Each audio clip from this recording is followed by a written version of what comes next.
Halo teman-teman semua, bagaimana kabarnya? Baik-baik saja kan? Di video kali ini, kami, kelompok 5, akan menjelaskan tentang nilai dan norma konstitusi. Dan berikut adalah topik bahasannya. Yang pertama adalah konsep dasar konstitusi, yang kedua adalah pentingnya konstitusi, yang ketiga adalah tujuan dan macam-macam konstitusi, yang keempat adalah sumber-sumber konstitusi, yang kelima adalah dinamika dan tangan konstitusi, yang keenam adalah esensi dan urgensi dari konstitusi. Konsep dasar konstitusi. Konstitusi berasal dari bahasa Perancis yaitu constituer yang artinya pembentukan atau membentuk. Membentuk di sini yaitu membentuk suatu negara. Sedangkan untuk makna dari konstitusi yaitu awal permulaan suatu negara membentuk peraturan.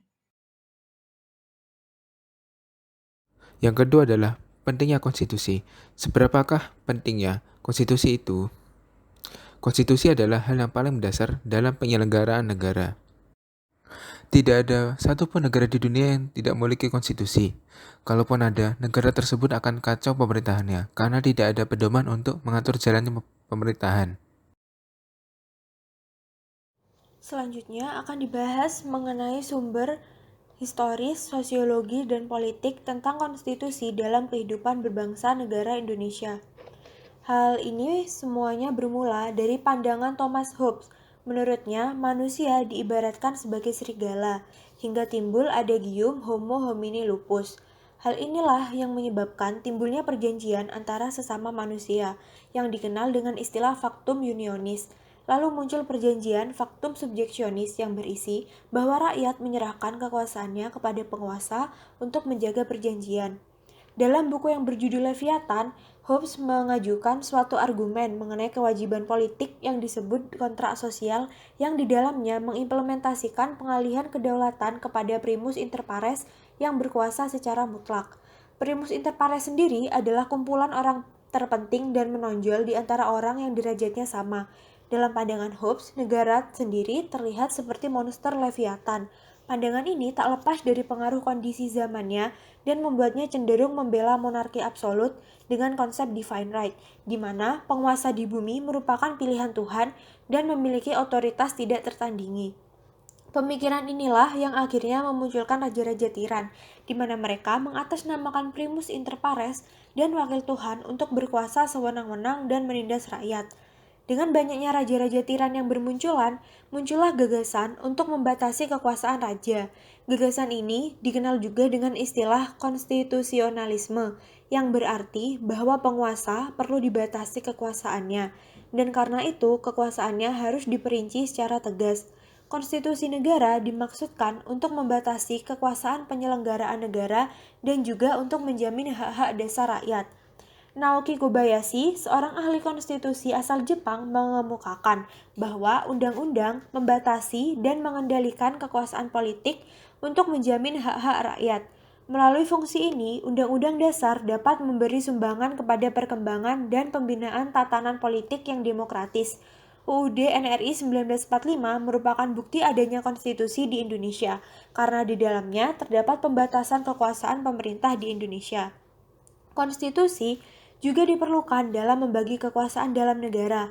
Hal ini didasarkan pada fungsi konstitusi yang salah satu di antaranya adalah membagi kekuasaan dalam negara. Bagi beberapa oknum yang memandang negara dari sudut kekuasaan, adanya konstitusi dipandang menjadi lembaga yang menetapkan bagaimana kekuasaan dibagi. Konstitusi dapat berupa hukum dasar tertulis yang juga disebut dengan undang-undang dasar maupun tidak tertulis.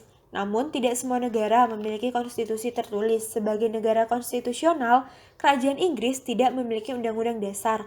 Karena itu, konstitusi lebih tepat diartikan sebagai seperangkat peraturan yang bertujuan untuk membangun kewajiban, kekuasaan, dan fungsi dari institusi pemerintah dan mendefinisikan hubungan antara negara dan individu. Oleh karena itu, konstitusi memiliki dua macam pengertian, yaitu dalam arti sempit dan dalam arti luas. Dalam arti sempit, konstitusi adalah dokumen atau seperangkat dokumen yang berisi aturan dasar untuk menyelenggarakan negara. Sedangkan dalam arti luas, konstitusi adalah peraturan, baik tertulis maupun tidak, yang menentukan bagaimana lembaga dibentuk dan dijalankan. Berbicara mengenai dinamika konstitusi, identik dengan adanya perubahan-perubahan konstitusi. Yang pertama, UUD 1945 pada masa kemerdekaan berlaku pada 18 Agustus 1945 sampai 27 Desember 1945. Kedua, Konstitusi RI 1949 berlaku pada 27 Desember 1945 sampai 17 Agustus 1950. Yang ketiga, UUDS 1950 berlaku pada 17 Agustus 1950 sampai 5 Juli 1959. Yang keempat, UUD 1945 pada masa Orde Lama berlaku pada 5 Juli 1959 sampai 11 Maret 1966. Lalu, kelima yaitu UUD 1945 pada masa Orde Baru berlaku pada 11 Maret 1966 sampai 1999. Dan yang terakhir yaitu UUD 1945 hasil amandemen berlaku pada 19 Oktober 1999 hingga sekarang. Tantangan konstitusi dalam kehidupan berbangsa dan bernegara yaitu: pertama, adanya korupsi, kolusi, dan nepotisme. Kedua, munculnya terorisme. Ketiga, adanya radikalisme. Dan yang keempat yaitu adanya krisis kepercayaan pada pemerintah. Esensi dan urgensi konstitusi. Negara tidak akan terbentuk tanpa adanya konstitusi.